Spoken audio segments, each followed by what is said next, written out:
Yo, Big C in the house. You know the name. Finn Posse Podcast. Changing the game. Fizz up high. Feel the aqua and orange. Miami Heat blazing. We scorching the floor. Marino the tour. We stacking the saga. Legacy deep, call it football nirvana. Big C, break it down, got the stats in his veins. Play-by-play knowledge like he's calling the chains. Fins flying on the field, opponents feel the blast. Tyreek cheetah speed, leaving DBs in the past. Waddle with the wiggle, defense with the clamp. Aqua drip so clean, whole squash the champ. Tune in, Big C, got the mic on lock. Finn Posse Podcast, it's the cream of the crop. Breaking news, hot takes, repping the block. For the Dolphin faithful, it's the one-stop shop. Finn Posse. We the voice of the fans. Miami stand tall, got the world in our hands. Best podcast, yo, ain't no debate. Big C, big vibes, setting it straight. Defense smash, call it Aqua Tsunami. X locking routes like a South Beach Armani. O-line holding strong, trenches like a fortress. Big C dissected, no stack goes dormant.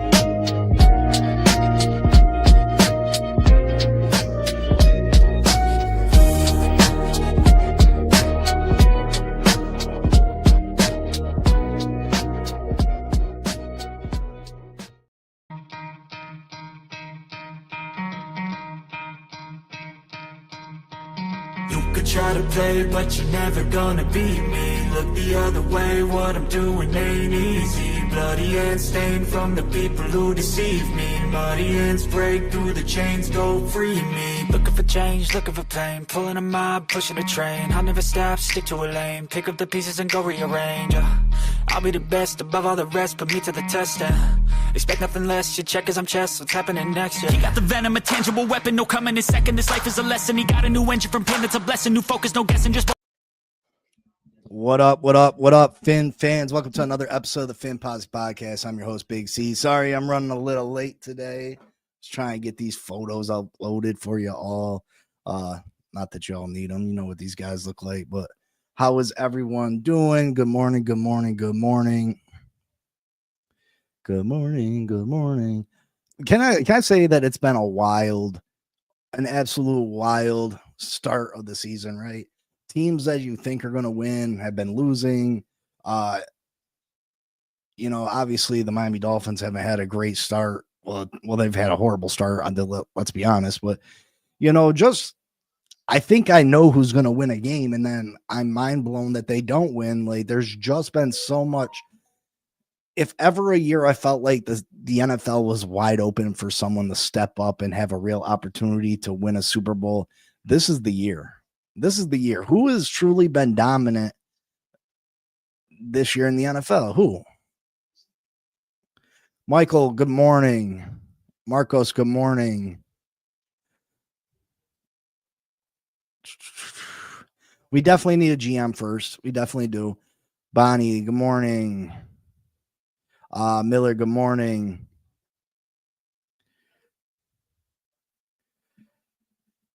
Listen, Miller, it is far too early to say the New England Patriots are winning the division. Like, obviously, the season, if it's shown us anything, is that we have no idea what's truly going to happen.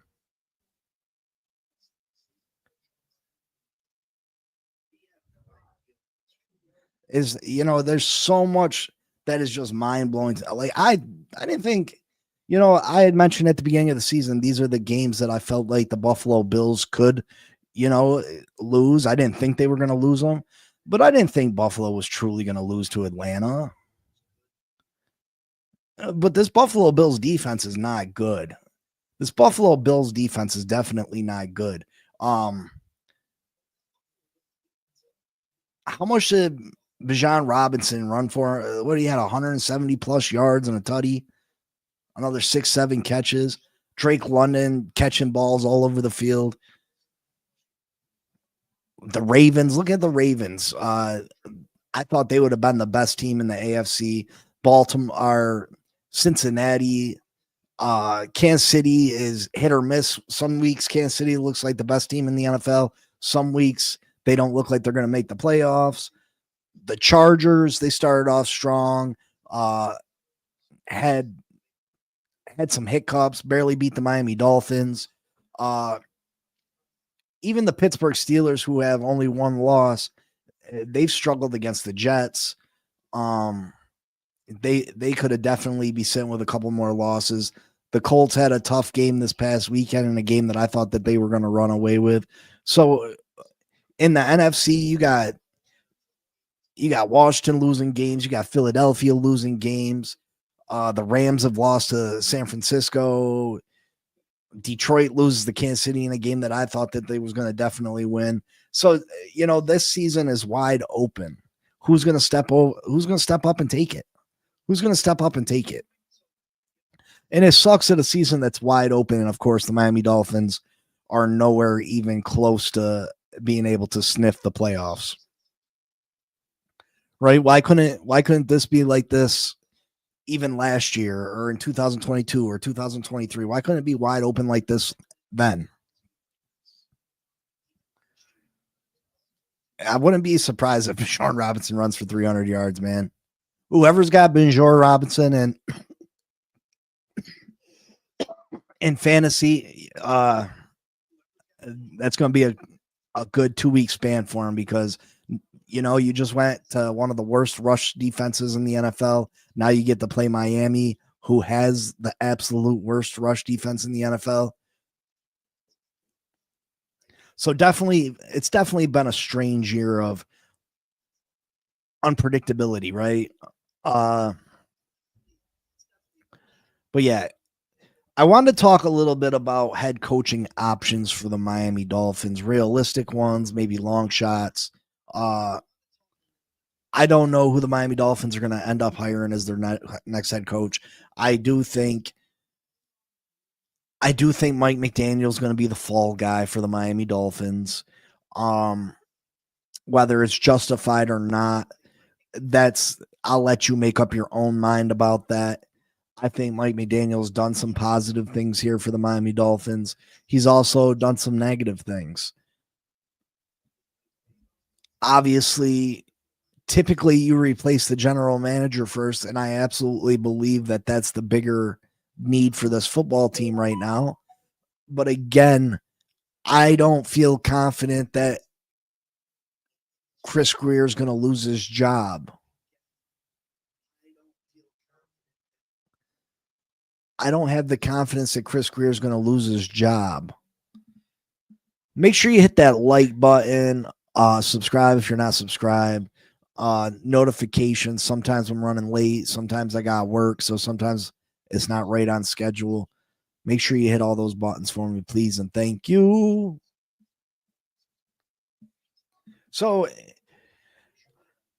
who would you like to see come in and be the next head coach of the Miami Dolphins? Now, there's going to be plenty of options. Do you want a up-and-coming head coach? Do you want an established coach? Do you want an offensive coach? Do you want a defensive coach? Do you want a player-friendly coach? Do you want a disciplinarian coach? What kind of coach best fits a rebuilding Miami Dolphins team?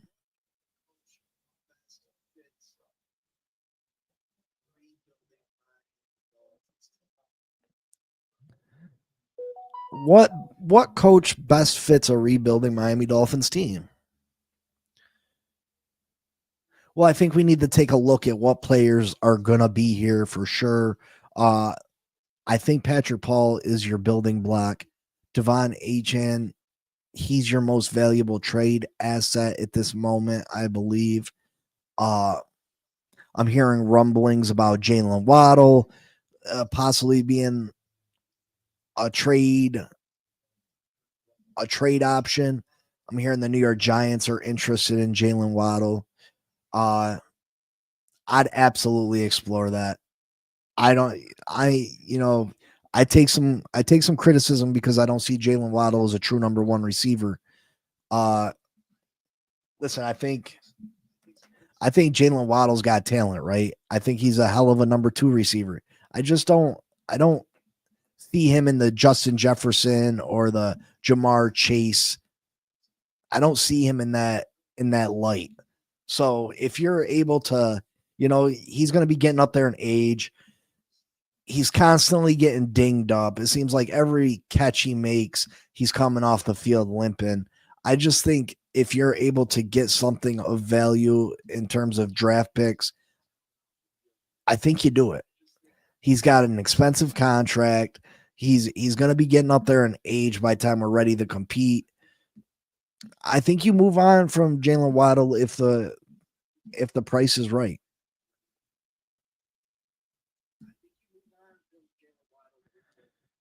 I don't want anyone who's been a head coach before. McDaniel could be a better coach with a better quarterback, I think. Well, I was talking to Mike last night. We were discussing the Bills game and how things have been weird this year. And we were talking about Mike McDaniel, and Mike McDaniel has made his bed. Now he's got to lie in it, correct? He's made his mistakes. And I told Mike, I was like, I think Mike McDaniel can be I think he will someday be a very successful head coach. He's made his mistakes here, but let's be real. Mike McDaniel never got, most head coaches coming in, they get to choose their quarterback. Mike McDaniel didn't have that luxury. Listen, Mike McDaniel wasn't a hot name for coaching candidates. You know what I mean? This was the only job he interviewed for. What else is he going to say? Yeah, I love Tua. You know what I mean? And I think Mike McDaniel did his best with Tua. And I think he did a really good job. With Tua. I think if we hired someone else besides Mike McDaniel, Tua would have never reached the heights that he did. When Mike McDaniel came in, Tua was so emotionally damaged from Brian Flores that, I don't know if Tua would have made it another year or two.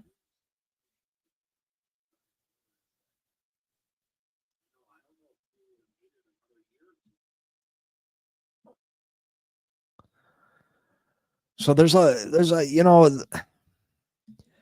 I think if Mike McDaniel was given I think it's too late for him here. You know what I mean? You can't go from being the best friends with everybody to being the disciplinarian unless you turn over the whole roster.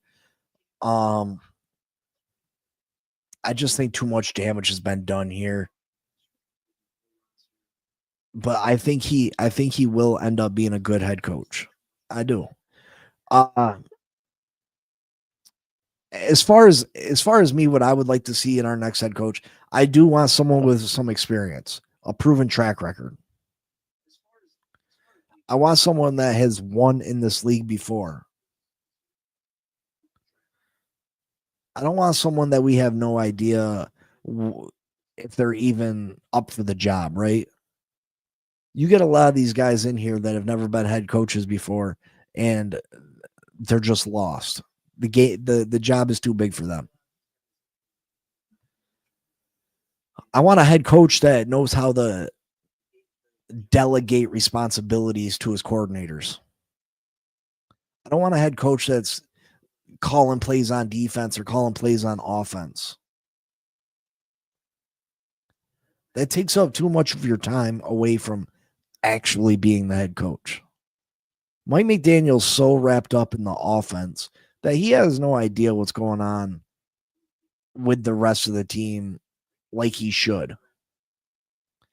He's not able to concentrate on the fundamentals of the game of football because he's so wrapped up in play calling. You know what I mean? Does that make sense? So I definitely want someone that can bring in some coordinators that they feel comfortable in and they can delegate responsibilities to those coordinators. That's what the coordinators' jobs are for. What reason do you have an offensive coordinator if you're not going to allow them to run the offense? What's the sense of having a defensive coordinator you're not going to let them run the defense.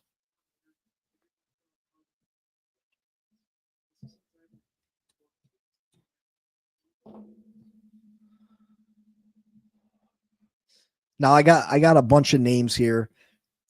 I don't think all these guys are the right fit. I don't know if any of these guys are the right fit. You know what I mean? I don't know what the right answer is at this point. I don't have all the answers. I don't pretend to. But these are a list of potential head coaches that the Miami Dolphins could bring in. And you kind of got them in a there's likely options, long shots, and then probably not going to happen, but you never know. Lewis says, I blame Tua for everything. If he was elite, he would have seen McDonald's full playbook. Justin Herbert in this offense would be flourish even more. Bring in Rex Ryan. He'll bench Tua. Lewis, I agree with some of those things. I can't agree with everything. I can't agree with all of that. Tua definitely needed to be better from Jump Street. But this is you don't blame Chris Grier more so than Tua. Chris Greer's the one that drafted Tua. Tua is Tua. You know what I mean? Like, but Chris Greer's the one that drafted him. Chris Grier has continued to draft poorly for this football team.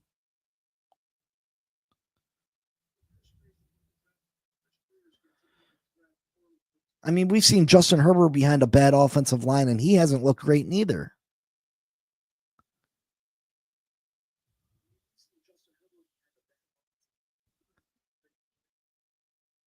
And I don't know if Rex Ryan's the right answer neither. You know what I mean?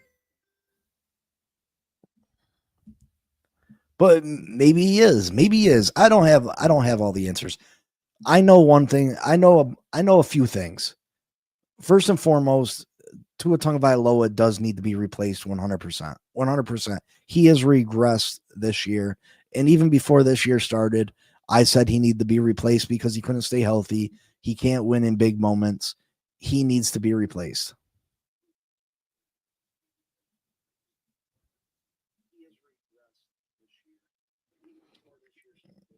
Yeah, you know, listen, your opinion's your opinion, my opinion's my opinion. You know, I think we both come to the conclusion that a full reset is what is needed, and that's all that matters. Whatever way gets us to winning football games and being competitive. Listen, I'm all for. As far as giving Weaver interim head coach, why would you think that Anthony Weaver deserves interim head coach?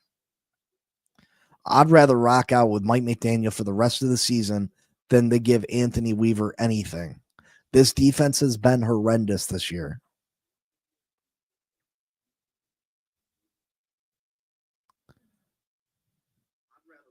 This defense is a bigger issue than the offense at this moment. And that's my opinion.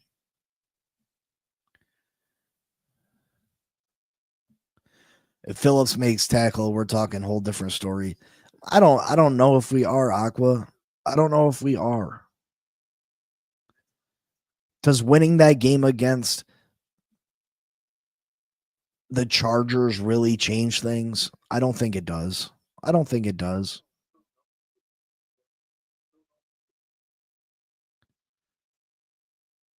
don't know if one single tackle changes things.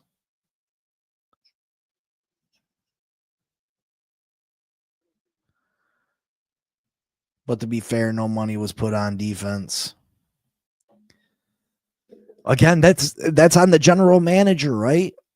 We're talking general manager, and I'm not, listen, it all boils down to Chris Grier to me. Whether, you can blame the guys that are on the field, and absolutely, they're the ones making the plays. They're the ones out there playing football, right? They're the ones out there playing football. But if you sit there and you're picking, let's say you're back in elementary school and you're picking your kickball team, right? And you go and you pick all the players that aren't very good or only got a certain skill set instead of the best players, what's going to happen? What's up, Justin? Thanks for tuning in, brother. How do you feel, Justin? You're new to the channel. How do you feel? What's the biggest issue with this football team right now?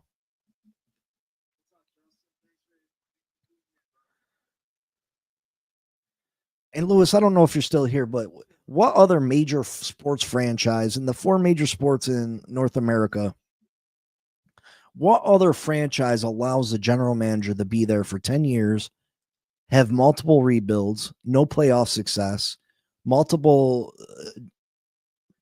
top draft picks be busts, and doesn't multiple coaches go through multiple coaching regimes and not get replaced? What general manager gets that in North American sports?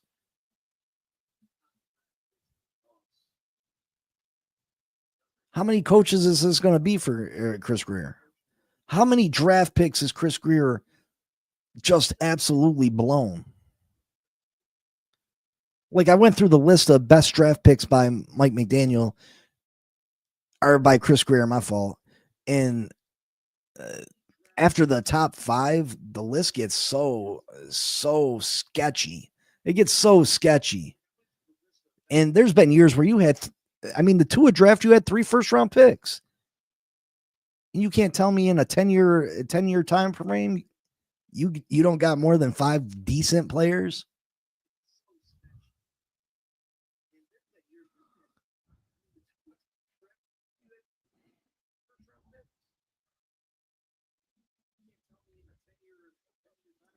Listen, I'm going to send the link out there. Anybody that wants to come on and speak, by all means.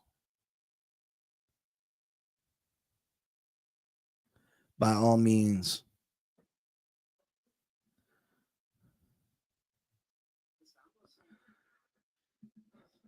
But I truly feel that Chris Grier needs to be replaced first and foremost. Tua Tagovailoa needs to be replaced. And Mike McDaniel needs to be replaced too. I don't know what the right answer is.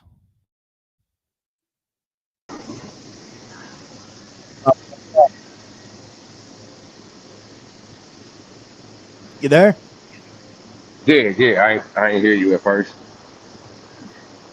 So what's up? Where do we go from here? Shit, I'm on the same side with you. Fire Greer, let McDaniel finish the year out. I also feel like after this Browns game, I kind of want to rock with Tua the rest of the year, but I kind of want to bench him too. Like, I'm on the fence about that because I'm with giving Mike McDaniel the rest of the year, but if we give him the rest of the year and we bench Tua and Zach Wilson or Quinn Ewers come in and still stink it up, that just means McDaniel gone too. So that's why I say I'm kind of on the fence with, benching Tua or not. That's why I'm on the fence with that, because I'm still, like, as far as Mike McDaniel being the leader, I'm done with it. But his creative juices with these plays and everything, I'm still for it. I don't know who that is in the background. Morning, Big C. What's up, Michael? What's up? Thanks for having me on the show. I just want to say one thing, bro. He's had 21 draft picks since 2019, bro. The guy's a loser, man. They need to get rid of him.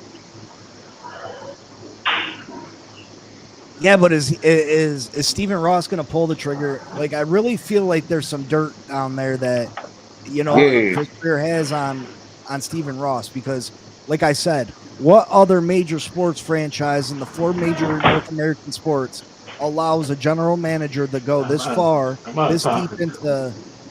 I figured it out. You're gonna have to put him on mute, Big C. You're gonna have to mute him. Uh, Yeah, you're gonna have to mute him. He wasn't even talking to us then. but what other general manager gets that much wiggle room? You know what I No, mean? no, what, no other, and the only reason why Chris Greer still got his job is because of that situation with Brian Flores right now. But that's not even close to being over with. You know what I mean? So like, what are we Right. just stuck? I mean, the way Steven Ross is moving, yes, we stuck with him. He don't want no. I mean, I feel like he should go ahead and take the backlash now than trying to kick the can down the road. But like, we stuck with Greer as long as this Brian Flores shit is out. Yeah, I mean, at some point, you just gotta, you gotta Yeah, cut you your got to rip ties the band-aid. Yeah. yeah, you gotta do what needs to be done. Because I just don't like you saying, I just don't understand what general manager survived three head coaches. You know, did he survive? Wasn't he here with Joe Philman or Adam Gase? I feel like he had to have been, right? I feel like it too. You know, Joe Philman, you know, Brian Flores, and now we on the fence with Mike McDaniel. Chris Greer got to go. I mean, he might not have hired Philbin or Adam Gase. I forget which one was which, but he was definitely here with them. Well, I feel like he got to go because during his tenure here, the identity of this team is just like him. We don't know what the fuck. Well, excuse me for cussing. That's all right. You know, and that's just what I'm getting. You know, like I understand the head coach, the team goes, how the head coach goes, but this team only has an identity of its general manager because the general manager is the only one that is responsible for really putting the team together outside of these head coaches. What's up, Miller?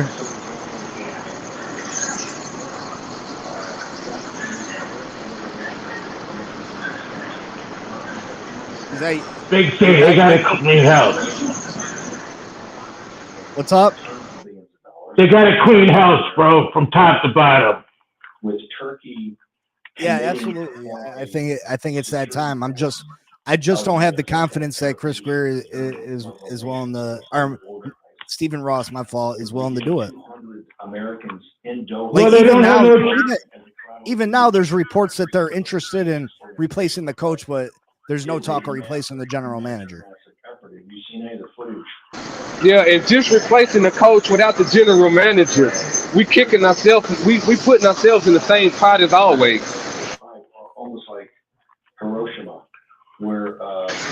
And that's Michael with his TV in the background. And Michael, turn your C. TV down. What up, Pete? Okay, What up?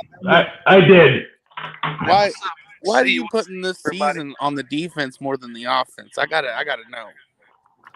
Because we're giving up 200 yards rushing a game. We're scoring Yeah, points. We're not scoring You points. and me both knew going into this season that the defense was nothing spectacular, and we saw the glaring holes. Listen, I thought we were going to give up passing yards. I didn't think we was going to give up 200 yards rushing a game, 175 And Rasul yards. Douglas and Joe have been Rasul great. Douglas has actually played good. Yo, Big C, what's up with everybody over here talking about we need a complete meltdown from top to bottom? You don't think so? How? No. What we need to change, Pete? The quarterback. Give us new life. That's Just the it. quarterback?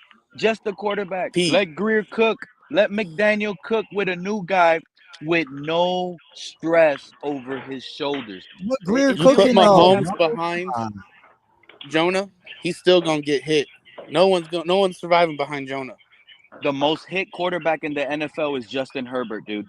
He has a bad offensive line too. They're sitting pretty at 4-2. Jonas Sinai is making Liam Eichenberg look better. That's fine. Just These let guys that- are only gonna let that get sink. better. These guys can only get better. Did you guys watch the Bills games last night? Let me say, I want y'all to pay attention to something.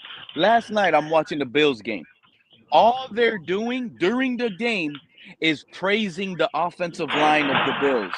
Oh, they return 5 guys. They're bringing back 5 guys. These guys are great. And they're still talking about them live during a snap where all 5 guys look like crap. All gave up pressure. Josh Allen gets sacked. Like, it happens, bro. Salvaneo will only get Lewis, better. Mahomes is an all-time great. We got to stop thinking that we're gonna find this all-time great. You know, there's only a couple of elite players in this league. We got to stop comparing every quarter. You know what I mean? Yeah, Patrick Yeah, but Mahomes our is going to make quarterbacks money. get even paid Patrick Mahomes money. Exactly, even when Big you C. use Like, Patrick Mahomes are born every day, right? They act like even Patrick Mahomes are born every day now. even when you use the middle tier quarterbacks to compare, we don't even stack up to that. Listen, We can go to the second tier of quarterbacks. We can find them a lot. Tua is not in that second tier. I agree, but we can't pretend that all we got to do is replace the quarterback and everything's good. That's I not. mean, look at Washington Commanders. They was a dumpster fire until they just got a quarterback. Damn, If Michael we K got a killing me left with guard, that. a right guard, and a right tackle, Tua would not be looking as bad as he is right now. How is that when it comes down to decision making? And when it's decision making, it has nothing to do with the offensive line in decision making time. Tua's Well, Just done, making the man. decisions you're coached to, right? Well, to give You credit to you Tua, you right, with this bad offensive line, we were down 26-20 versus the Chargers. The same offensive line that we have that's so bad. The same coach that everyone wants canned out of the building. The same GM that built this trash roster like all these Dolphin fans are claiming. That same trash Tua took us down, had nearly a perfect drive, and took the lead with 45 seconds left on the clock against the Chargers. A broke clock's right twice a day, brother. That don't mean he can do it every time, because we need that every time on this team. You get that? Tua Mahomes has to ain't be doing it perfect every for us time. to compete. Not even Mahomes is doing that every time. To be clutch in And what's moments, Mahomes' come on, record bro. right now? What are the Chiefs' record? Mahomes is doing it more often than not. You know what I mean? Like we can't put Tua we can't talk about Tua like he's Mahomes. Not even close. You know what I mean? Like Tua's not that quarterback, and Tua needs to be replaced. I'm not saying he doesn't. I'm just saying we have no running game. We have no pass protection. We can't stop the run. We can't stop the pass. Like there's more issues than just Tua. Well, when the leader of your team is not does not have these players wanting to play for him, it exposes a lot like the run game. The run game is nothing but players that's willing to hit, willing to clog up holes. Willingness. That's willingness. And if when you don't have a quarterback that make you want to do those things, the stuff will look abysmal like it does. I don't know how it's on the defense though, because the defense has given this offense, I don't know how many 3-and-out opportunities to take the lead and sustain the lead. Bro, Not that, And then not when that, they not collapse that, in the not defense that last saved 10 many. us. Come seconds, on. The defense saved us versus the Chargers. Tua The kept giving defense up lost the short. game against the No, Chargers. They saved bro, they us. gave us the game. And every They turnover, gave it. short field, There was we only 45 allowed seconds field left, and goals. they let them drive down the field and score. how Like, many come on, you straight got to consecutive keep it 3-and-outs real, did though. the offense have that So the you don't defense think gave the them? defense saw? You don't think a defender, or the safety, the corner saw Justin Herbert wrapped up and thought the play was over? Come on, that was a lucky play, bro. That guy cagged it, bro. He broke a tackle. Look at the And time of possession. We can't even sustain drives. Of course, our defense is already butter, but when we make listen, them stay out there, 27 points should be enough to win you the game. You disagree? 27 They points right? will win you a But had, lot of we're on the games. Yeah. Bengals. We're doing the Bengals they, thing right now. they had a minus 27 points, and that's with 3 picks. they had a minus 11 yards in the third quarter. How are you going to win football games like that? You're not. You're absolutely not. Listen, I'm not saying he's not the problem. I'm just trying to say he's not the only problem. Chris Greer is by far the biggest problem for this football team. He is the one responsible for Tua being here. He drafted He's a also responsible for A-Chain being here. Injured. Okay, but there's a lot more Patrick picks he's Paul. missed on than hit. There's a lot more picks he's missed than hit. This isn't Chris Greer's first time doing this. He did this to Flores, and Flores still went out and won 10 games and then got fired because of it. McDaniel And think about everything Chris Greer has had to deal with because of this organization's flaws from the owner. Chris Greer is dealing with these as well. It's not Chris all Greer on is him. the cause of these. No, it's the owner Yes. most of the time. Listen, the owner is opening up his checkbook and like, go get who you want to get. He's the Chris Greer is the one out there. Oh, the offensive line's fine. Oh, let's let Calais Campbell Was he walk lying? out the door. Oh, let's not The address the offensive cornerback line room. was fine. It wasn't. It wasn't. Based on schematics, Tua was one of the least sacked quarterbacks in the league. Tua was one of the most efficient quarterbacks throwing out of the pocket. That's because of the offensive scheme. Okay, so if the offensive scheme and Chris Greer knows the scheme, Chris Greer knows the plan, you're telling me, Big C, Chris Greer needs to go out, pay 5 all-pro offensive linemen. I didn't say 5. Knows, I didn't say 5 I'm just saying all-pro. he needs to have the best offensive line, exaggerate every single money into that department that you need to stabilize it when you know you got a quarterback that gets rid of the ball quick. We still got to be able to run the football though. We had 20 touchdowns and he failed to win a playoff game with Raheem Mostert. We were devastated by injuries that year. I don't want to get into all that. Like, injuries aren't an excuse, bro. They absolutely are, because if the Baltimore Ravens were healthy right now, they wouldn't be 1-5. Believe that. Injuries to the quarterback is an excuse. True. But that's about it. No, that's not true. That's not true. Patrick Mahomes is 0-2 in Super Bowls because of his offensive line being hurt. Oh, you don't think that had nothing to do with Tom Brady and the Tampa Bay Buccaneers? Not as much as the offensive line being hurt, no. Patrick Mahomes is not unbeatable, bro. The fact that the Philadelphia, I didn't say he was unbeatable, but he's damn near close. He brings in play. Look at the Buffalo Bills. The Bills. You know how Bills fans were making fun of us because we can't beat teams above 500? The Bills seem like that team too. Yeah, I mean, everybody. I said the Bills weren't that good this year, and people were saying I was just hating, but Josh Allen's fantastic.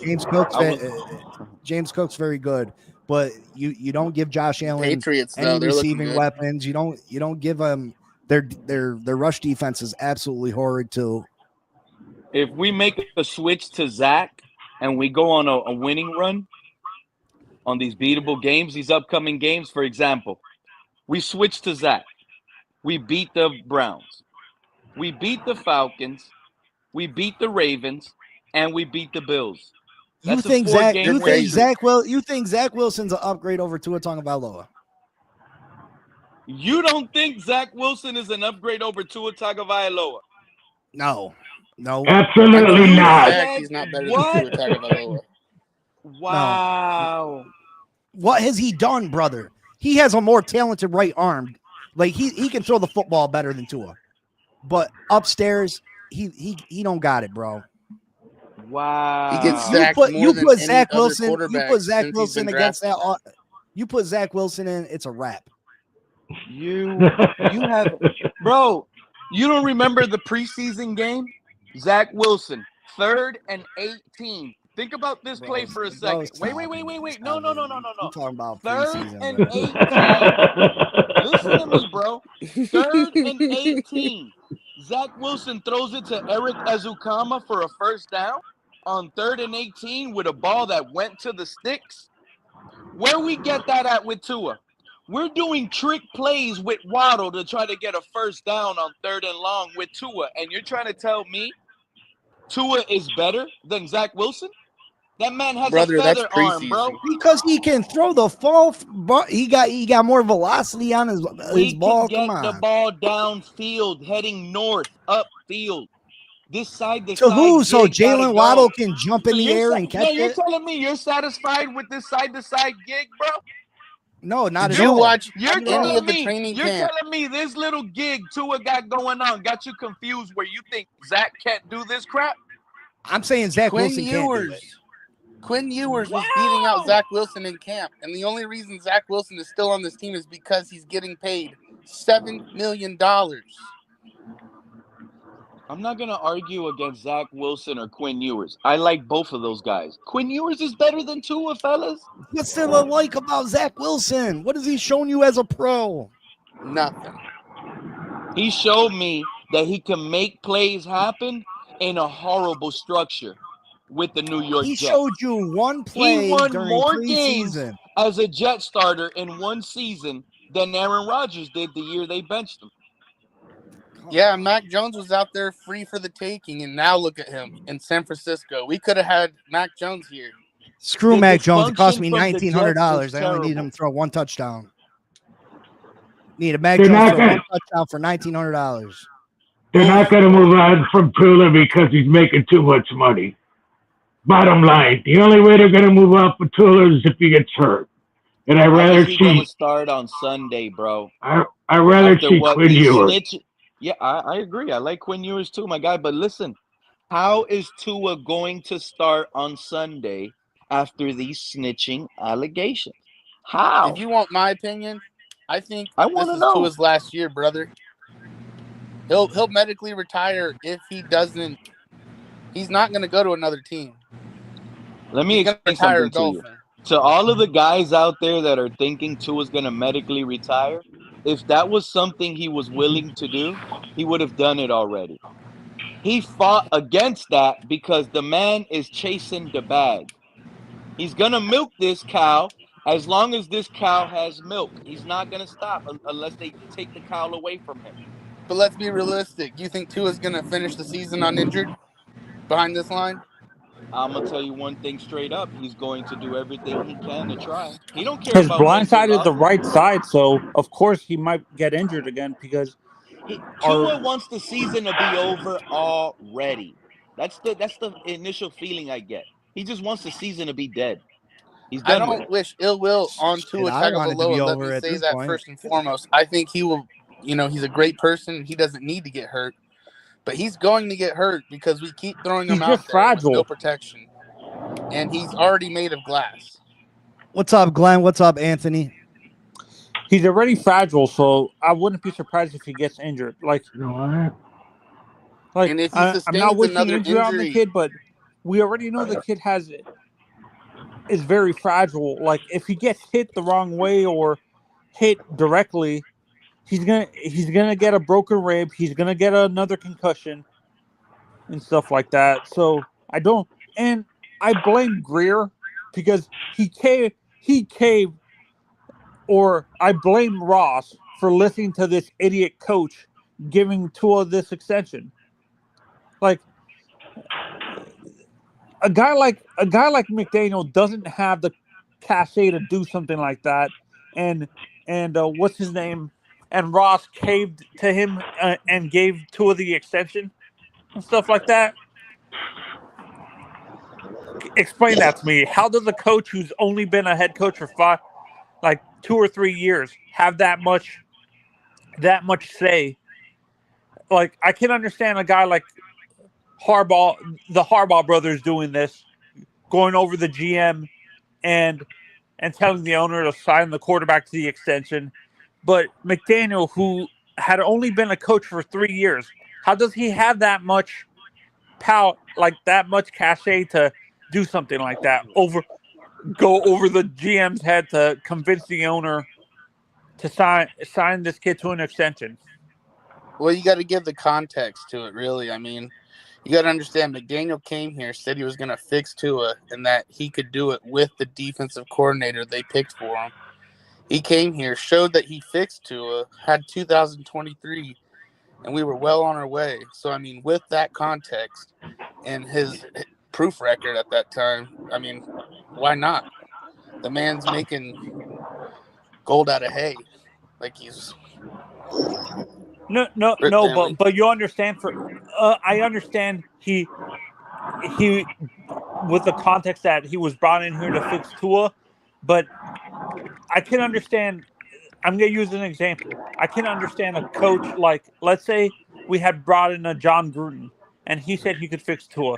I can understand him overriding the GM because he has the respect and credibility of the track record he's had in the NFL with the Super Bowls and stuff like that, and playoff wins.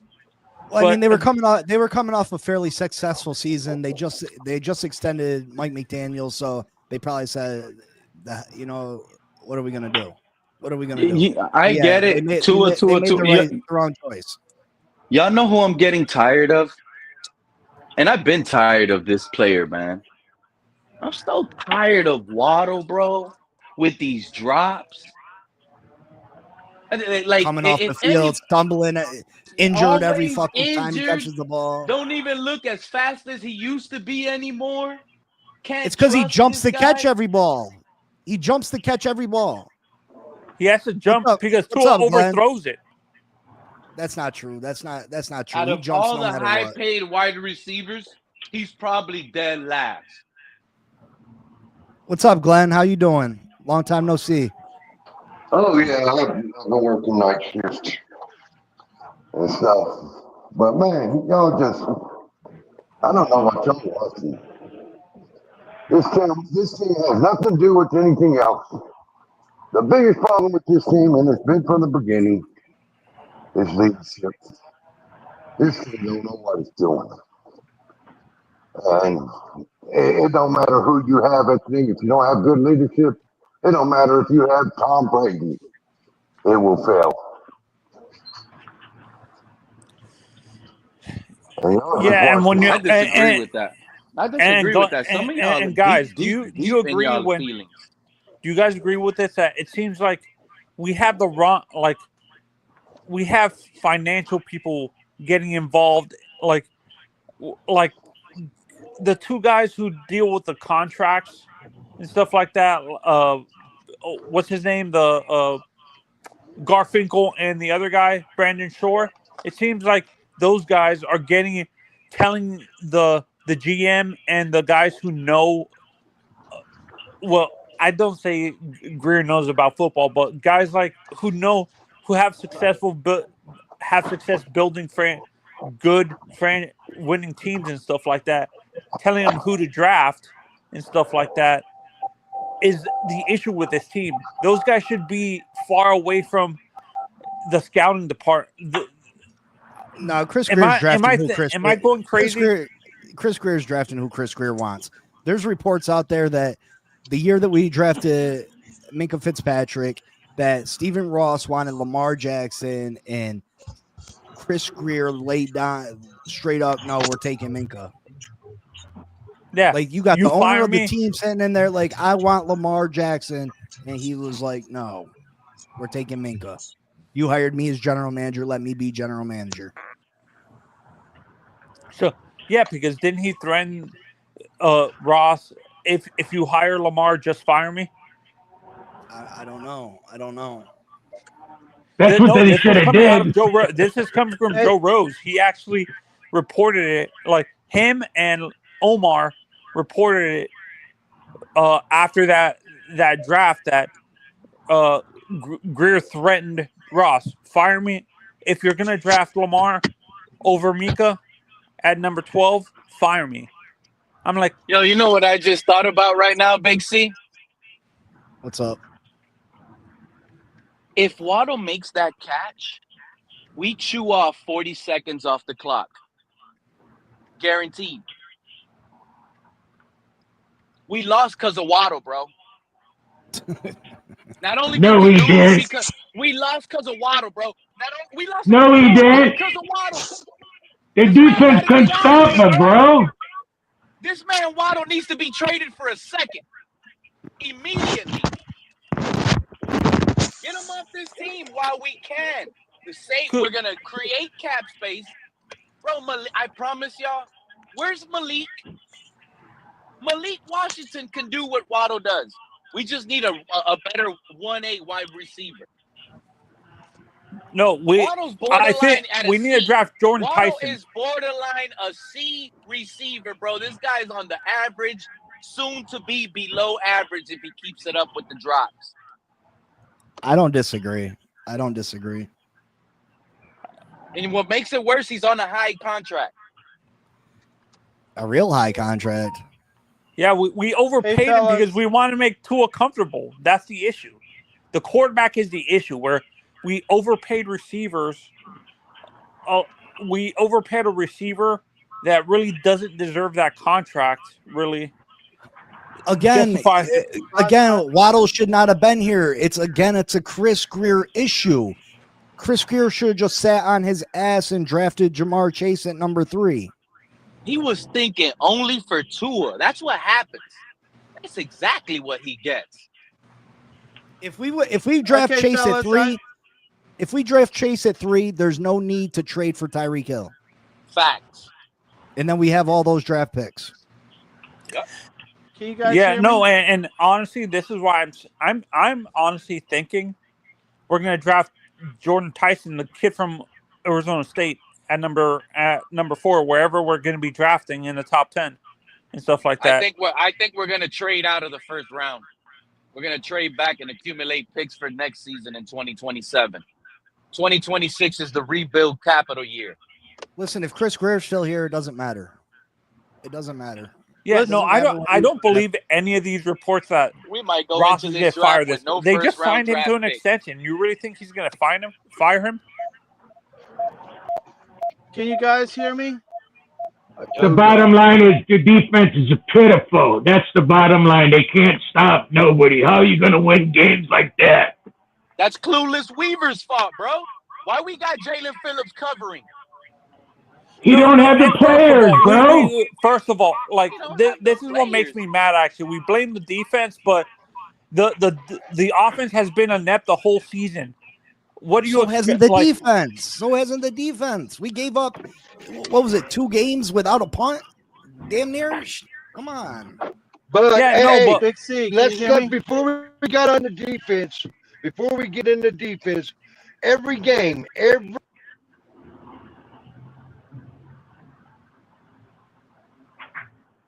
I think he Can broke anybody up, or hear was me? it me? I hear you. Yeah. Yeah, he's having. They want connection to issues. keep blaming the defense, Big C. I ain't trying to hear nothing about this defense, to be honest.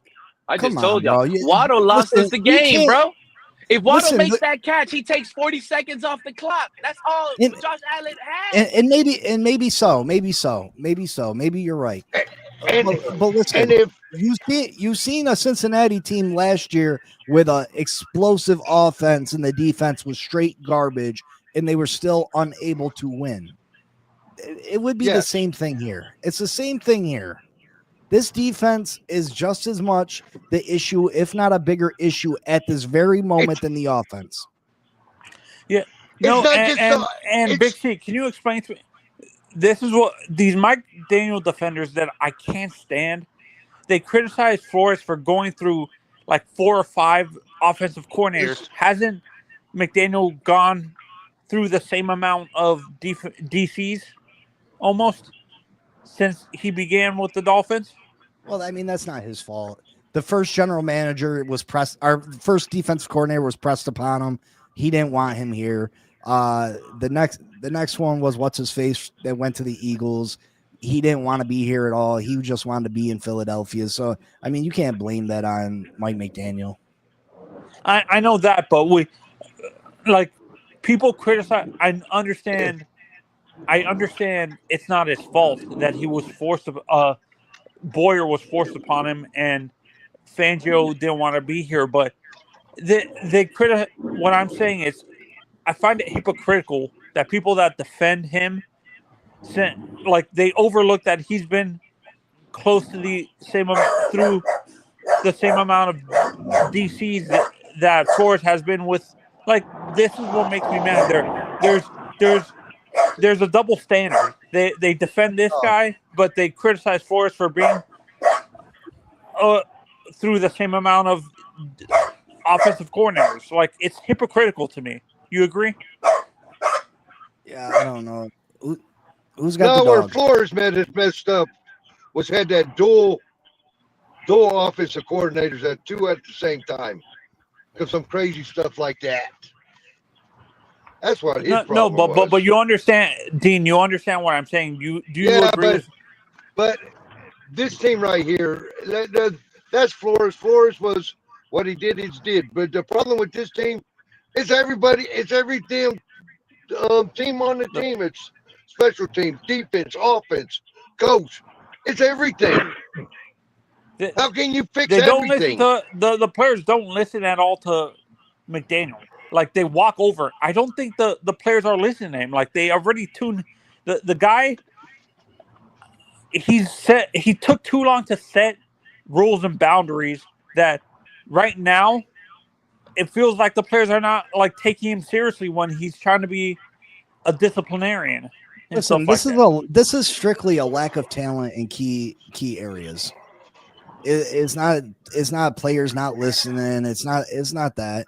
It's the fact that our offensive line is a makeshift offensive line of guys that shouldn't probably even be in the NFL.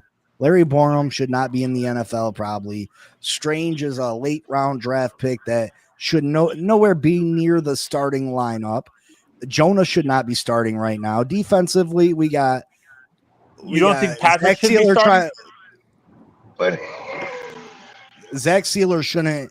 Zach Sealer, they're trying to make him a nose tackle. That's not what he is, because Kenneth Grant's not playing well right now. Jordan Phillips ain't playing well right now. The corners are all fourth or fifth string players at best. Like, we got a lack of Mika doesn't want to be there. I'm sure he doesn't. Who wants to be a part of that? But you tell me this, with all that stuff you just said, with all that stuff you said, if we agree, why hasn't Miami won when they had the ball at the end and had a chance to win? You said what? Why hasn't you say all that Miami stuff? Won at the end? Why hasn't Miami won at the end of the game when they had a chance to win? Because they can't make plays. Tua's regressed this year, in my opinion. Big time. He's not making the throws that typically are routine, that were routine throws for him in the past. He's not making those routine. The kid was overrated from the beginning, to be honest. He shouldn't have been drafted this high because of the stupid ass injury. Like, this is the issue with Greer. He has a track record of either drafting or signing players that have a horrible injury history. Hey, I seen that. I seen Tua in Alabama before his hip injury, and he was more mobile. He had more velocity on his ball, but he could use his hip to throw it. I do not know why you will take a quarterback and not even be able to practice. Remember 2020, we weren't even able to try him out. Yeah, he sent videos. We were. Yeah, sent videos. You know how many high school players? Listen, I'm not. I'm just telling you what he did. I'm not saying. Yeah, listen, that was the worst draft. There's no way that you draft Tua. There's no way. He's an undersized left-handed quarterback with limited arm strength, coming off. First off, he's injury prone, coming off a career-threatening injury to his hip. The one place that he can get some torque to put anything on his footballs, and you still draft him in the top 5. That right there should be reason enough to fire Chris Greer. No, and my big reason actually for not wanting it has nothing to do with the injury. It was more what Sarkisian, his coordinator at the time, said, and what's his name? Saban said that basically even when he was healthy, they would basically they had to do what McDaniel did, where they knew he couldn't throw outside the numbers in college. They had to throw everything in the middle of the field, and defenses would, if they didn't adjust, they would basically shut down Alabama's offense because Tua doesn't have the arm strength to throw consistently outside the numbers. That was a big so again, how is that not Chris Greer's fault? You can't blame someone for not having a physical tool. You can't blame him because he can't do it. But Ross wanted Tua. If you say you're going to draft me top 5, if you're going to say you draft me top 5, I'm going to take your money. If there's an opportunity for me to get more of your money, I'm going to take more of your money. Like, you can't blame Tua for this.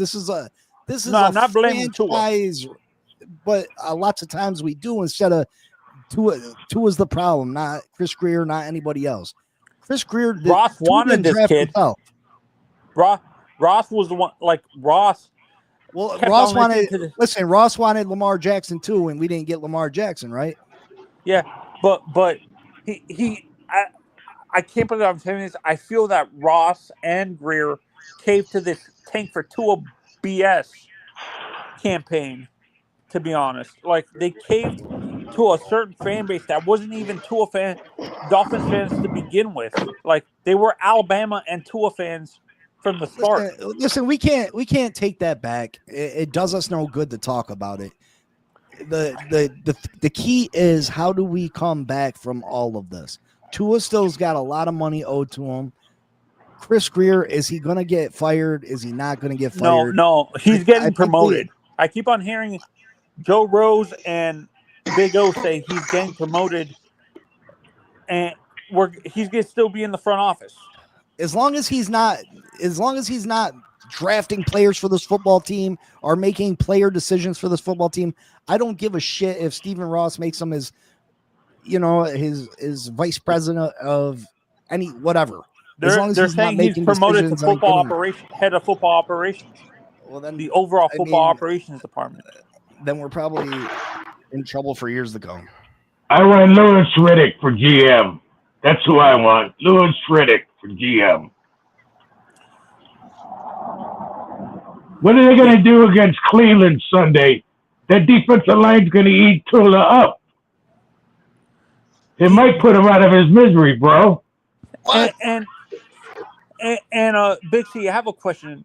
We criticize Jonah a lot for looking trash, but can we be fair that I've noticed that our center, Aaron Brewer, gets very, like, he gets overrun sometimes. Like he doesn't hold his blocks up, and when a rookie has to cover up for a veteran who's constantly getting overrun, and he's missing his own block, can you blame him or do you blame the center?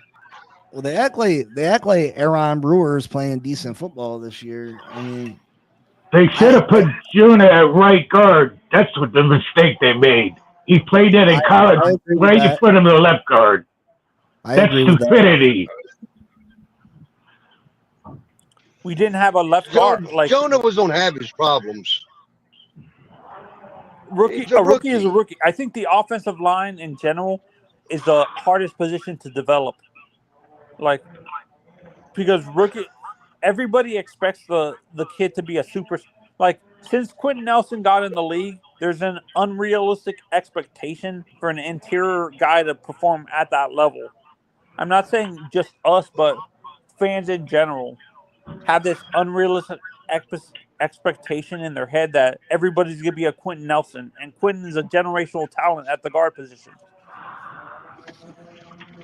Well, Membu's playing really good this year. The left tackle for the Patriots is playing really good. Oh yeah, they're playing. He's playing real good.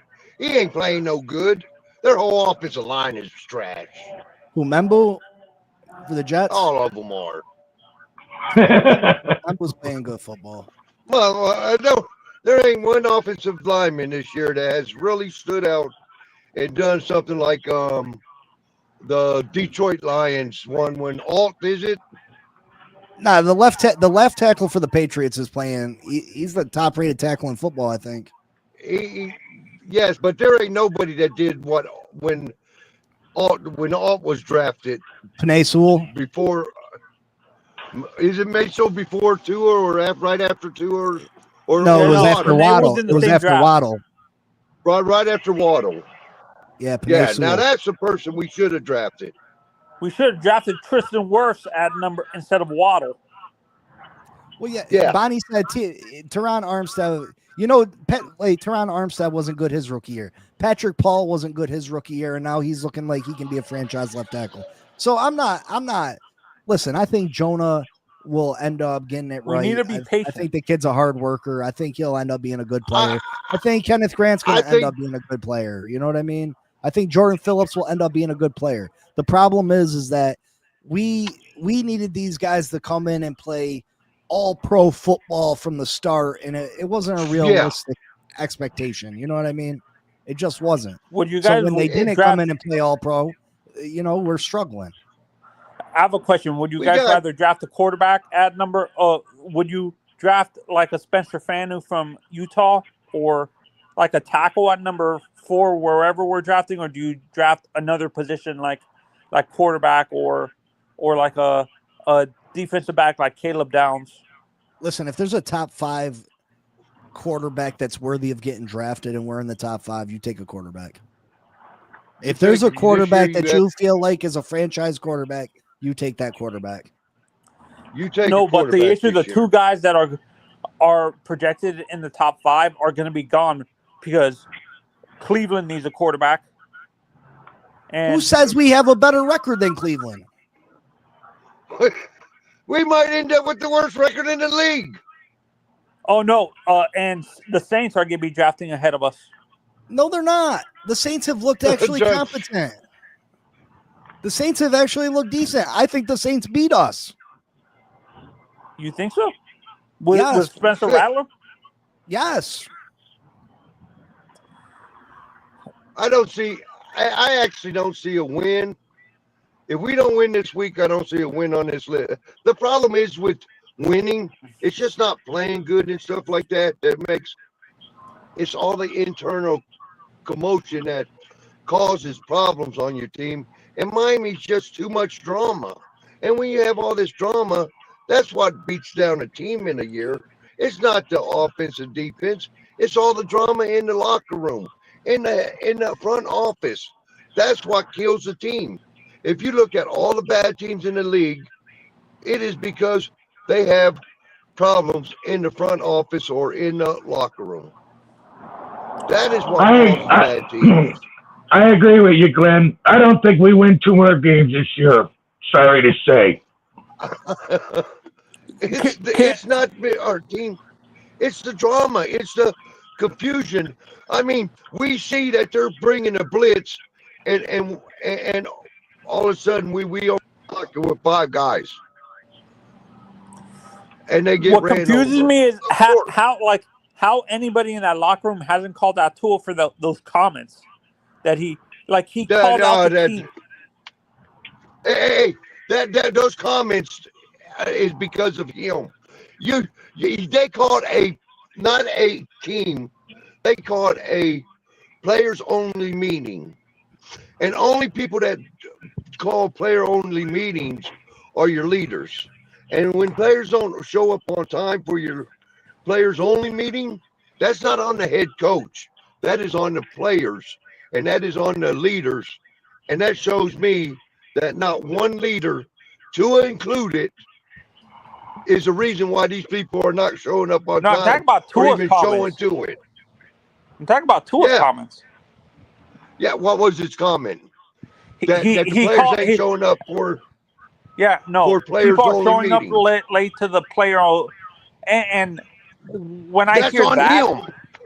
Yeah, that's on him, not the coach. That means the players don't take Tua seriously. That's the issue. Exactly. It's just not Tua. Listen, this team. This is the beginning of the end for this team. This is where Mike McDaniel starts losing this team. Exactly. They don't care. They're starting to not to care. You know what I mean? They're starting to realize that there's no coming back from this, and I'll players bring are going to back start what I checking said out. from the beginning, what I said earlier, Big C, when it feels like Mike McDaniel tried to be friends with these guys early on and let them get away with stuff. All right, yeah, but we already knew that. You know what I mean? Like, we're beating a dead horse. We already knew that was the case. We already knew that was a situation. There's nothing we can do about it now. The main purpose but of then this, he's trying to be a disciplinarian now, and set rules and stuff. Like, this is what I don't get. Like Teron Armstead said on his podcast, a whole bunch of veterans would show up late because when he first got there, when McDaniel became the coach, he allowed players to show up constantly late, and when he finally set times, and like this season, the players are not listening to him, like, because he allows them to get away with showing up late. Cool, but is that why we're giving up 175 yards rushing a game? that has to do with because people were late, or is it because Chris Greer didn't bring in enough talent, or is it because Chris Greer didn't re-sign? It's a mixture of both to me. It's a mixture of both. To me, it's 50-50. It's Greer not drafting correctly, and a guy like McDaniel not being a disciplinarian, more of a disciplinarian early on, where I see that as a problem, but I do not think that is why we're in the position we are right now. It's giving contracts to players that don't deserve them. It's drafting the wrong players. It's not re-signing the right players. It's not addressing key areas of this team that you need to be successful in this league. You need to address the trenches. We failed to address the offensive line except for 2023. Well, guess what? In 2023, when we did address the offensive line, we ran for a record amount of rushing touchdowns. You know what I mean? While they were healthy, and then our offensive linemen. Was that the unicorn line that you're talking about? Is that the unicorn line? Yeah, where all the starters missed at least 5 games apiece. Yeah. Was that 23 or like 2019 with Brandon Albert and Laramie Tunsil? No, I'm talking about 23. That was 2023. We had Armstead, we had Jackson, we had Connor Williams, we had Robert Hunt, and we had the guy that should be on our team right now. No, the guy that should be on our team right now from the Patriots. Help me out. The guard from the Patriots that we had signed, that a free agent that we didn't re-sign from last year. He's a veteran, right? He's a guy who's been around the league. He was with the Patriots. He was on the team last year. Missed a lot of the season because we re-signed him and he was hurt. Gwen. Melifon. I know who you're talking about. I can't remember his name. Who was it, Glenn? Gwyn. I said Borum. No, it's not Borum. I know who you're talking about. We signed him as a free agent through from like Carolina. Then he went to the Patriots. I know who you're talking about. Like, no, the Patriots drafted him as a left tackle. Yeah, he's not playing this year, right, Big C? It's Gwyn, ain't it? What's the name? Gwyn. Gwyn. No, that's not his name. I know who you're talking about, but I can't remember his name. Isaiah Wynn. Isaiah Wynn. Wynn. I couldn't hear you. My fault. Yeah. Yeah, Wynn. Yeah, Isaiah Wynn. But those guys all missed 5. Those guys were all hurt by the end of the year, and we were unable to run the football. Our whole pass rushing, all our pass rushers were hurt. Tyreek was hurt. Javon Howland was hurt. X was hurt. Like, that was the year. Was that the first year of what's his name? Jalen Ramsey. Yes, I think so. Yeah. Yes. Yeah, You no, know, because we had a whole bunch of injuries. I've been saying this. How is it that we haven't redone our medical staff? That's the issue right there. If our players constantly getting injured, it's the medical staff. No, Hold these on. players About are, the medical these staff, players, I got an answer. these for players are that. coming here injured though. Our medical staff's one of the highest paid in the NFL. We brought FIFA medical staff from overseas. It's supposed to be These top guys of the are line coming medical. here injured. That's his specialty. Here's our problem right now. Exactly, like Daniel. We had the right idea in 2019 and 2020. Hey, let's build through the draft. Then we got Tua, and he wasn't good his first couple of years. Then they brought McDaniels in, and if we would have just kept building through the draft, we would have been okay. We would have been in a lot better position right now than what we are, even with Tua as a GM though. But not with Greer drafted. Now we're in a decision. Now we're back into the point that they decide, well, we need to build through the draft. We still got a bunch of money on the books, so we have to build through the draft.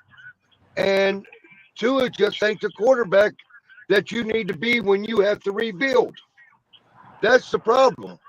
He could be like a bridge quarterback. Like he could be like Tua could be like he's way too high paid, but he could be a bridge like a lame duck quarterback this season. If we draft a young kid later, I've been saying I think we don't draft the quarterback in the first.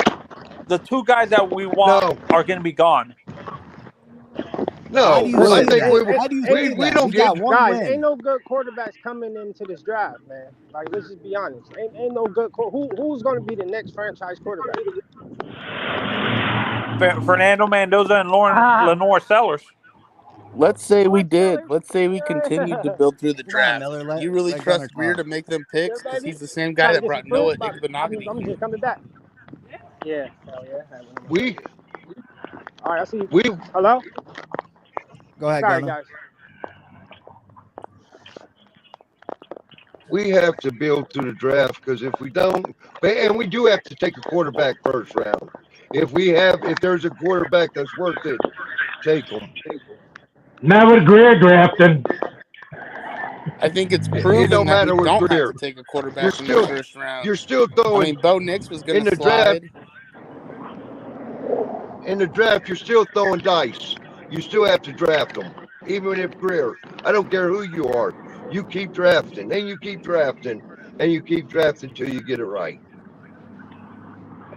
You can't just say, well, we didn't get it right one year. Well, we have to give up on that position. No. You keep drafting. But I'd give Quinn a shot. I'd give Quinn a shot. Do y'all think? I don't. I would give Quinn a shot before the end of the season. We don't need a whole restart, though. No, I don't think we need a whole restart because we are competing in games. We have lost. I mean, the Patriots game. I mean, other than games, Tua throwing that interception late to the Bills. All the games we have lost has literally been on Tua's hands. So, guys, that's not the problem. We knew from the beginning of the year when our starting cornerback got injured that our secondary was going to suck. So why is everybody blaming the defense when you already knew? I ain't blaming the defense. We didn't know the front seven was going to be that. We didn't know the front seven was going to be. I'm just saying Dolphin fans in general, not you personally. I'm just saying Dolphin fans in general said that the game that we lost was the defense fault. But how is it the defense fault when they held the Chargers to a single-digit lead before the halftime started? The defense is trash, bro. But the defense is trash, but they haven't lost the games. Thank you. They lost Sunday. They lost the game Sunday. You can't 3 turnovers. Wait. Why did your special teams give up a 40-yard punt or a kickoff? Why did your special teams give up a 40-yard punt? Why did you? I mean, there's so many more things that caused that game to be lost. It's just not the defense. I didn't say it was just the defense, but this is not an offense or a defense. they have both been absolutely horrid. And you cannot guys, ignore the defensive struggles. You can't ignore guys, it. we lost by 2 points, guys. I mean, the defense helps you get 17 points against Carolina. They did and all you they do can nothing do. the rest of the game. Tua could why the context that I'm not understanding, guys, is Tua couldn't even lead us to a field goal. Guys, if we get at least them 4 outs and punts, hurted us in the third quarter. You know what I'm noticing? They can't stop. Defensive are adjusting to Tua's game. They're saying, beat us. You can't beat us 50 yards or deep, and they're banking on him to do that. They're going to give him the dick and dunks and the curls because that's not affecting nobody. But anytime you can throw the ball 50 yards, he's a question mark. Now, here's a question I have. They can't stop nobody when they had to. Hey, why ain't Waller more involved in the game plan? That's the question I have. Why ain't he more involved in the game plan? Because he's a one read. He's easy to read. He's like Mike Gesicki. If Darren Waller's in the game, we know we're passing. Okay. You lying? Okay. That's But not how true. many passes has he got while he's in the game? Hey, Big C, don't you agree they cannot stop nobody when they have to? They don't stop anybody when this defense is just as much to blame, if not more to blame this year than the offense. But I just don't. The Buffalo Bills right now got an elite quarterback. I don't know. She went and the Buffalo Bills have the same issue we have on defense. They can't stop the run. And that's why the Buffalo Bills have dropped 2 games. That's why the Buffalo Bills could very easily be sitting 1-5 just like us. The reason Buffalo Bills are the way they are is because ever since they lost Stephon Diggs, they haven't had a true number 1 wide receiver. Again, you give him a real person to throw to, and I guarantee you they make it to the AFC Championship. Listen, the Bills lost last night because Bijan Robinson had 170 yards and a touchdown. How many drops did Keon Coleman have? I don't know. I'm not even a Bills fan. They lost. Come on. Well, hey, if Josh Allen could throw it to him on the run. How many points are we giving up a game?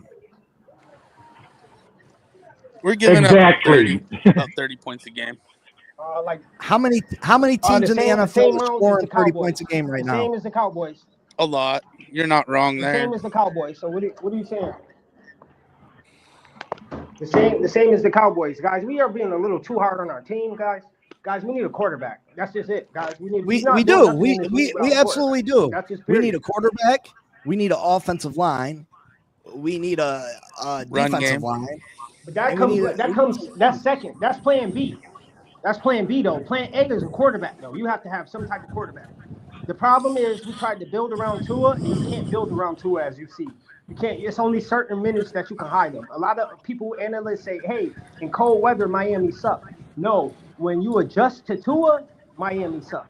When you adjustments to Tua, Miami sucks. We have a great head coach. You can't force our head coach. The real reason we suck in cold weather is because we're bad in the trenches.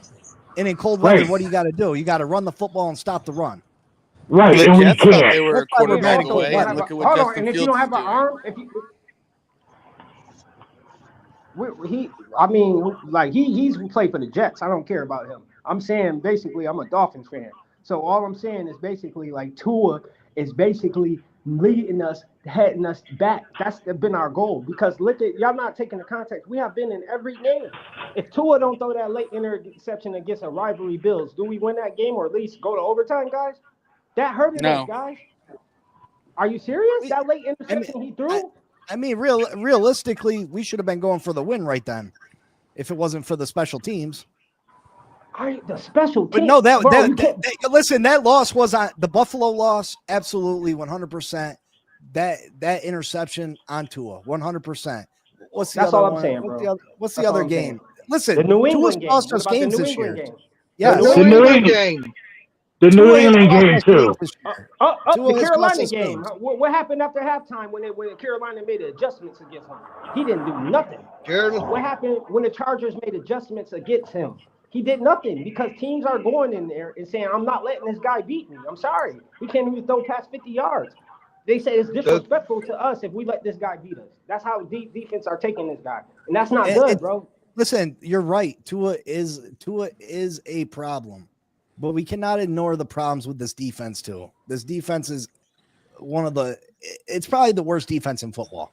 Right, and the Cowboys are 2-3, and we're 1-5, and they have the same bad defense we have. So that's not a good enough excuse. The Cowboys. Anthony Weaver's been fighting his way. Hold on. The Cowboys let Russell Wilson throw 400 yards, and you were complaining about our defense? Are you serious? Yeah, that's what I'm saying, guys. We're too critical. It's another way worse defense in the NFL than ours, and that's the Cowboys. Let's be 100% transparent. So, guys, we're being a little too critical. I get it. Listen, I don't think it matters if we score 35. If we score 35 points a game, the other team's scoring 40. I mean, yeah, I get what you're saying, but at the same time, everybody's not. It's only it's 10 spots for a reason. You know what I'm saying? Everybody's not gonna make the top 10 defense. Let's just all be realistic, guys, too. You know what I'm saying? Yes, do we deserve a top 10 defense? Yes, but I think we have so many holes to fill before we even get there, and it starts. We got the 32nd ranked defense, though. The fact that our defense has as many holes as it does and keeps us in the games that it does is, why I don't understand. Astounding. Thank you. We lost by 2 points last game. If Tua don't throw the interception in the Bills game, we win that game. Do you guys understand that teams aren't pushing the ball down the field on us? You know how much worse it could be? We're in these games because they're running the football and they're burning clock. Look at the Colts. If teams were actually pushing the football down the field against us, we'd be losing by a lot more than the games wouldn't be close. Because that is the one thing that Miami does protect against, and that's why they don't push it down the floor. They back up so far that you ain't throwing it over their heads, but they'll give up everything underneath. You don't have to throw it over their heads. You have to push it down the field. You can throw it underneath and gain more yards than what a running play is going to gain. Well, they do that. They do that. They run for 175 yards a game. Hey, y'all, I got two wild takes. Oh, go ahead. I don't want to cut nobody off. Go ahead. I'm sorry. What's our offensive rank? Higher than our defense. Yeah, higher than our defense. No, what's our offensive rank? I just higher wanted to know. Defense. I don't know. What, 28? We got to be top 15. We scoring at least 27 points a game. You know what I'm saying? We got to be at least top 15. Got to. Because we at least scoring 27. We can't say that. That's the thing. Why I don't get with the deep. We don't have a starting cornerback. We don't have like Mika needs help in that backfield. Like, you know what I'm saying? It's a lot like goes into it with the defense. Mika Fitzpatrick can't physically do it by himself. Like, that's impossible. Like, you know what I'm saying? That's why he's so frustrated. He's like, yo, I need some dogs with me. You know what I'm saying? Because he's coming from a whole different program. He's coming from the Steelers. He's coming from a whole different program where losing is not an excuse. You know what I'm saying? So at the end of the day, my wild take is, man, I think we need to tweak this roster. I think we're still good. I mean, at the end of the day, like, we got to fight for pride. I think, like, maybe the Dolphins fans and me, I still looking at the schedule. I think with a quarterback and tweaking the roster a little bit, I think we could go 10-7 and possibly get in that last playoff spot. And here's my take. How do y'all feel about, okay, the Cowboys need a pass rusher, right? And we need a cornerback. I'm about fits and fairness. What about we send a fourth-round pick and Phillips over there for Diggs, Trayvon Diggs? How y'all feel about that? I mean, I wouldn't be against that. I wouldn't be against, I think Phillips has been overrated. I think that's another one of those bad draft picks. And Chop Robinson, that frees up Chop Robinson as a starting position, right or wrong. So Chop Robinson is now a starting. Or Willie Gay Jr. We got two options. We have actually somebody got to go out of Chubb and Phillips. But the only reason I did that trade is because the Cowboys need a pass rusher. And Diggs don't want to play for them no more. He's not even playing in routes. They benching him. Diggs don't want to be there no more. So I think we get Diggs. Now, quarterback. Now, this is my wild take. Only reason I'm thinking of the kid, and y'all can say, wow, no. I'm not saying him coming here to start. I'm saying we need the good distraction. We need the distraction. We need to sell tickets. We need that. Let's go get Shador. No, he shouldn't start over Quinn Ewers or Quinn Ewers. No, give Quinn Ewers, bench Tua and start Quinn Ewers. That would not be fair to trade for Shador and just let him start over Quinn Ewers. No, let Quinn Ewers get a shot to see what he can do in this Mike Daniels offense. The reason why I wanted Shador, I want to see what our coach Mike Daniels can do with a mobile quarterback. He has never had that. And look how great our offense been. Imagine if he had a mobile quarterback. Man, the sky is the limit with Miami offense. Trade Achane. Why the hell would we trade Achane? He's one of the great running backs in our league. Like, guys, we could just tweak this roster. Do I think we should get rid of Tyreek? Yeah, we should trade Tyreek, get a high draft pick. You know what I'm saying? But this roster is not bad. It's not bad at all. When I look at it, it just needs some discipline and some tweaking. See, I disagree. I think this roster is bad right now. How though? Because I think Bradley Chubb and Jalen Phillips are overrated. I think Bradley Chubb and Jalen Phillips are overrated. I think Chop Robinson I don't know what's going on with him. I think our offensive line's bad. As of right now, our defensive tackle position's bad. I think our wide receivers you don't have a number one. Corners, we have no corners. None. There's no corners on this team that should even be on the football team. Yeah. And then we got one decent That's safety. why I want Jones to go.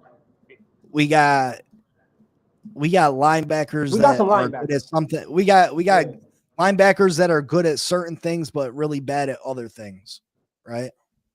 So either so they're a liability to be on the field regardless. Like Jordan Brooks is really good. Agree. He's a good tackler. I think he leads the NFL in tackling. But a lot of these guys are either, if they're good against the run, they're terrible against the pass. So if teams hit us with the play action pass, liability. Yeah, they can't cover. Liability. I was about to say that. Yeah. You know what I mean? So I think we got a lot of holes. We have a lot of holes. Damn. So just blow it up. I think you have to at this point. I think you have to. I was against it. I was against blowing it up. If you asked me at the beginning of before free agency this year, I would have been totally against blowing it up. Because I thought we could go out and we could really get this offensive line, established. If we're able to run the ball, it opens up play action pass for Tua. Tua has regressed though. Tua has regressed. I'm not going to deny that. It's really regressed. If we would have re-signed, I don't know what he's seeing out there, man. I don't know what it's like. He can't see if we would have the defense no more. Yeah, he's missed. I think it's the hip. I think he's having issues with the hip. Yeah, thank you. He's less torque. You got to throw. You need. He's not making the throws that used to be throws that he made 10 out of easy. Easy throws for him. Now he's not making those throws. He's sailing the ball. So he's definitely regressed. And if he's regressed, you got to start over. You got to start. Tyreek, he's on a $50 million deal next year, coming off a major injury. Obviously, he's not going to be back here. I just think you trade Achane because Achane's going to want big money. He's an undersized back. It's only a matter of time before he gets worn down because he takes a beating. You know what I mean? He's your most valuable asset. Right now, Achane's your most valuable asset. He's going to get the biggest return for you.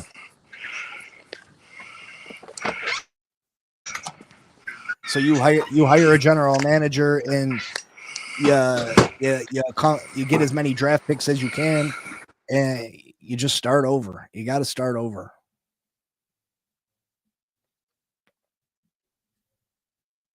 Justin, I think Tua would look considerably better with Daniels and Austin Jackson. I do, because I think that we'd be able to run the football better. And if we can run the football, that opens up play action pass, and that's where Tua's at his best. So I do think if James Daniel and Austin Jackson were available, this football team would be better offensively.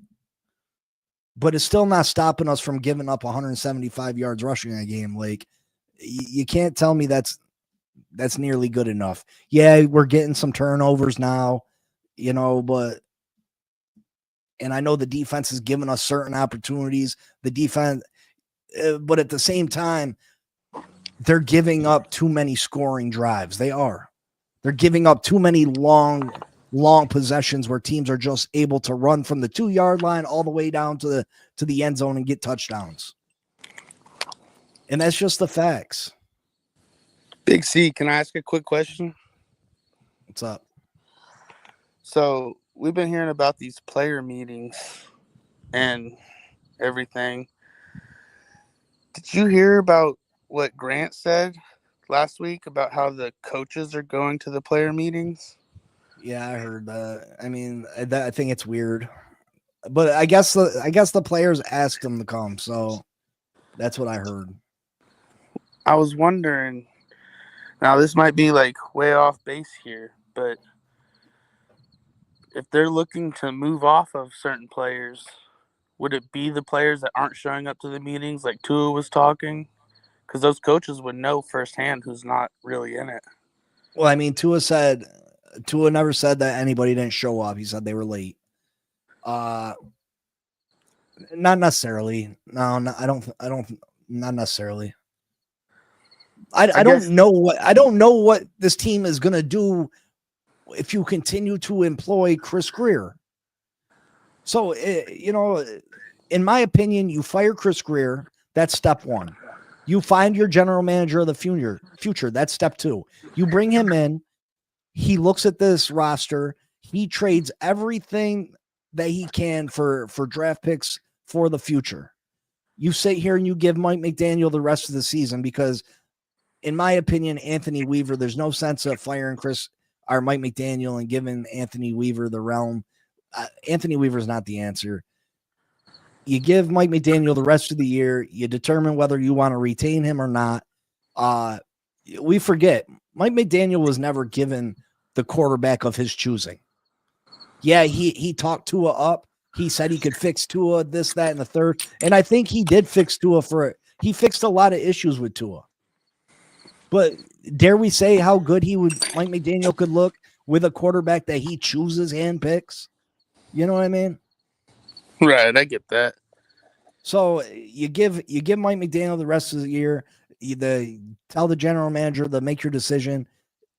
Chances are they move on from Mike McDaniel. You hire a new head coach at the beginning of the year, and then hopefully you get aggressive with the draft, and hopefully you can find your next franchise quarterback. Well, here's also another caveat to that. Like, with the positional players being in on the meetings and the player meetings even happening, does that mean that McDaniel isn't even on the same page as his positional coaches? Like, is there a failure to communicate somewhere on the line of communication? I think it's getting to that point, right?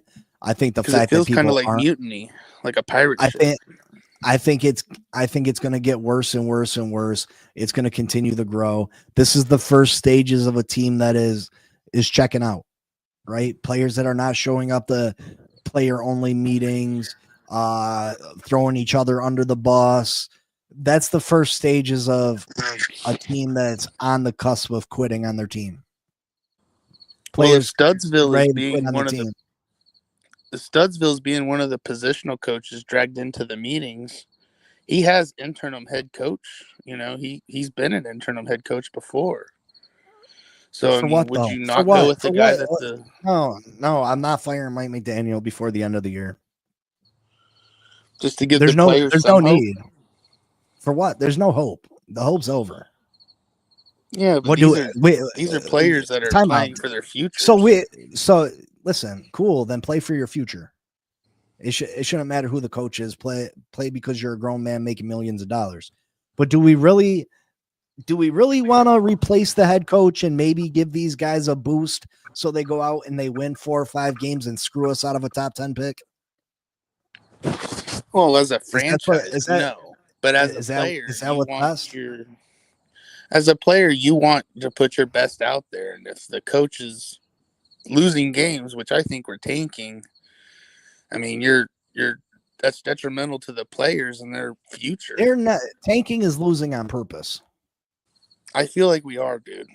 There's no way we let them score in the last There's no quarter. way that Mike McDaniel's losing on purpose when his job's on the line. There's no way.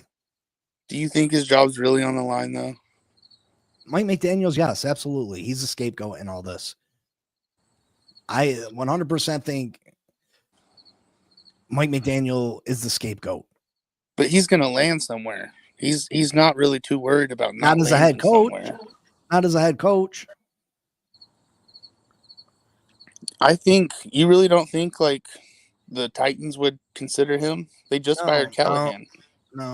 No, he's going to get an offensive coordinator spot. Maybe not this year, but eventually he'll be an offensive coordinator. He'll get another opportunity to be a head coach in this league, but not right away. But we didn't go over any of the lists that I had today, which is cool. It was a fun talking to all of you. I do got to get out of here. My wife is pacing past the door. Like, what's going on? Big C. Thanks, man. It was a pleasure talking to all of you. This is fun. I want to do more of this. So make sure you hit that like button. If you're not subscribed, subscribe. I want to hear your takes. Hopefully we can go over this list maybe tomorrow. But I love y'all. I appreciate y'all. And fins up. You know what I mean? Because Big C, all gas, no brakes. Yeah, I mean.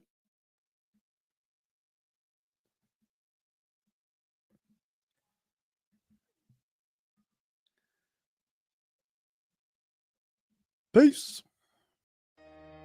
Yo. Big C in the house. You know the name. Finn Posse Podcast. Changing the game. Fins up high. Feel the aqua and orange. Miami Heat blazing. We scorching the floor. Marino the tour. We stacking the saga. Legacy deep, call it football nirvana. Big C, break it down, got the stats in his veins. Play-by-play knowledge like he's calling the chains. Fins flying on the field, opponents feel the blast. Tyreek cheetah speed, leaving DBs in the past. Waddle with the wiggle, defense with the clamp. Aqua drip so clean, whole squash the champ. Tune in, Big C, got the mic on lock. Finn Posse Podcast, it's the cream of the crop. Breaking news, hot takes, repping the block. For the Dolphin faithful, it's the one-stop shop. Finn Posse. We the voice of the fans. Miami stand tall, got the world in our hands. Best podcast, yo, ain't no debate. Big C, big vibes, setting it straight. Defense smash, call it Aqua Tsunami. X locking routes like a South Beach Armani. O-line holding strong, trenches like a fortress. Big C dissected, no stack goes dormant.